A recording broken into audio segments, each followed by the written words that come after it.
Happy Saturday, Crafty Friends, and welcome to hashtag Sat More Makes.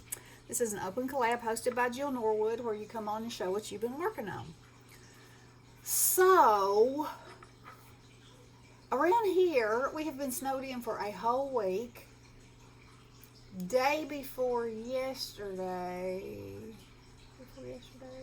I think it was day before yesterday. We had a pipe burst in the wall.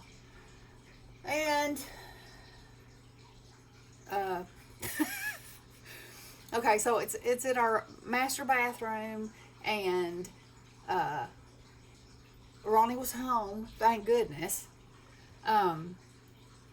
because I am not lying, it sounded like Niagara Falls was in the wall. And of course he ran outside to turn the water off at the main, and I was inside because it was, even though it was in the wall, it was coming out under the vanities in the bathroom on the floor. So I was in there with towels, sopping that up like a mad woman. And then he came to the door and called me to come outside. And everywhere there was a weep hole in the brick, which is about I don't know, probably 18 inches, I don't know. There was water shooting out the side of our house. The whole length of the end of our house. Oh. So, it's been quite the adventure. It's not over yet, I'm sure, by a long run. So anyway, everything has been closed pretty much. There's a sheet of ice on the road, blah, blah, blah. So we tried to start calling somebody to come see if they could fix the pipe. And so we had somebody scheduled for the next day. So what that meant was there was no water in the house anywhere. And, me and Ronnie and our grown daughter and our 2 grandkids live here. 5 people, got to use the bathroom, and you find out how dependent you are on being able to use the toilet and flush it and turning water off and on and all the things. So anyway, we couldn't turn the water on anywhere until the pipe was at least capped. So you learn how to use the bathroom in a Walmart bag. And stuff such as that. So I won't get any more in depth than that, but anyway, so we got a hold of a company, called them. They were supposed to come the next day at 10 o'clock. At about 8 o'clock that morning, we got a call that said they had 2 trucks that had slid off the road, and one of their guys had fallen. So they were canceling all calls. So then, Ronnie's on the phone trying to find somebody else. So he finds somebody. They come out. They have water. I'm going to use most of my time talking about this, it looks like. They have water moisture sensors, so they ran it along the back of the cabinets, and he was pretty sure he knew where it was, and cut a big hole in the back of my vanity in one place. It's a double vanity, and where it had blown off, it wasn't right there, it was on down. So he ended up having to cut holes in the back of every cabinet. And so then that's a hole in the cabinet, cut the insulation out, cut the sheetrock out, cut the insulation out, and then you can see the brick on the outside of the house underneath the cabinets in my sink. And we can't close them because you have to have heat because it's 11 degrees.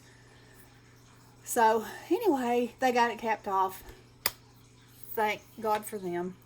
And now we have the whole process going where somebody's coming to see how much damage it did.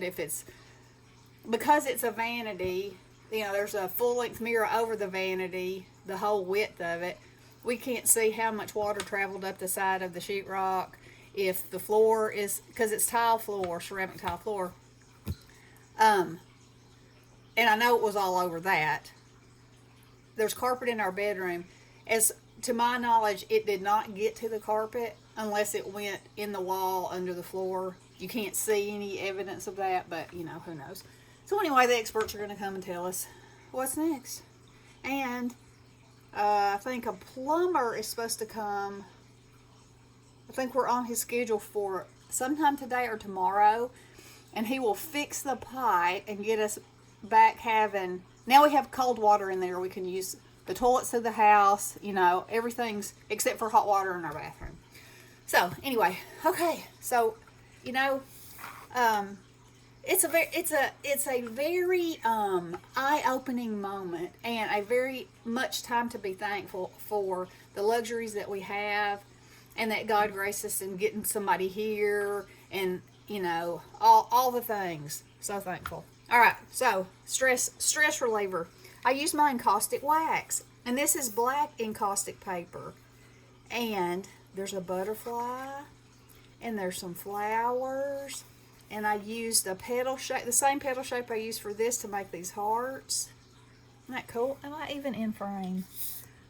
See, I'm a little here and there and yonder. Y'all just have to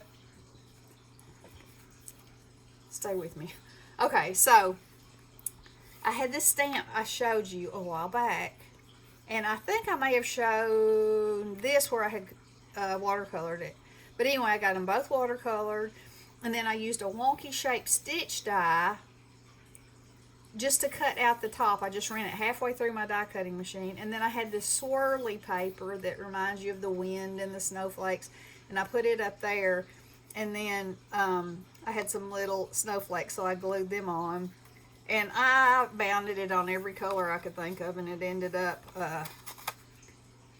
going on black because that's just what made it look better. And then I used the phrase "it's a snow day" on both of them, and warmest greetings for my coolest friend.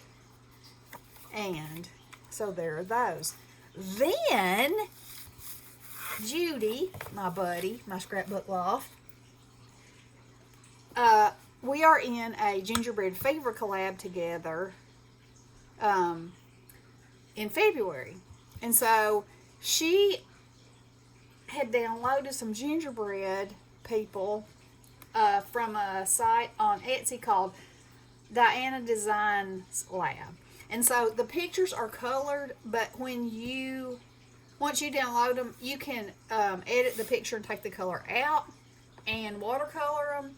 And it is such a great way to improve your watercoloring skills, work on your shading and your shadowing, because depending on which black and white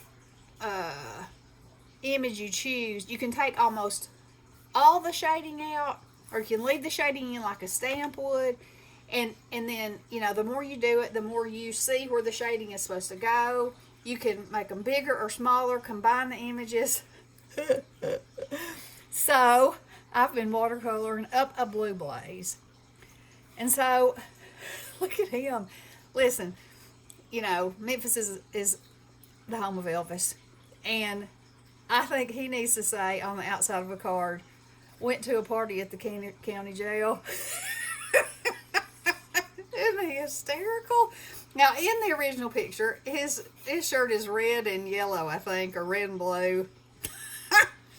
So, when you print them in black and white, you can make them whatever color you want to. Like I said, then it enables you to work on your coloring and your shading, and you can see where the shading is, so that, you know, sometimes when you do something that doesn't have it, you'll get more of a clue of where it goes.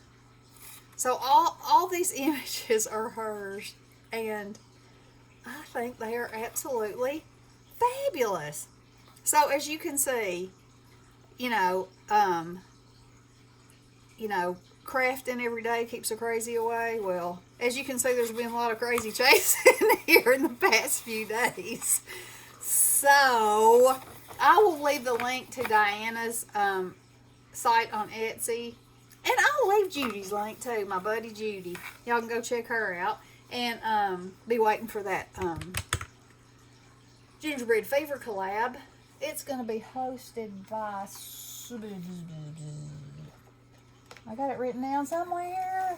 I can't remember, but you'll be seeing it soon. So anyway, I hope y'all are having a wonderful day. I hope your pipes are good. I hope you're safe and warm and dry, and just remember to be thankful. All right, love you guys. Blessings.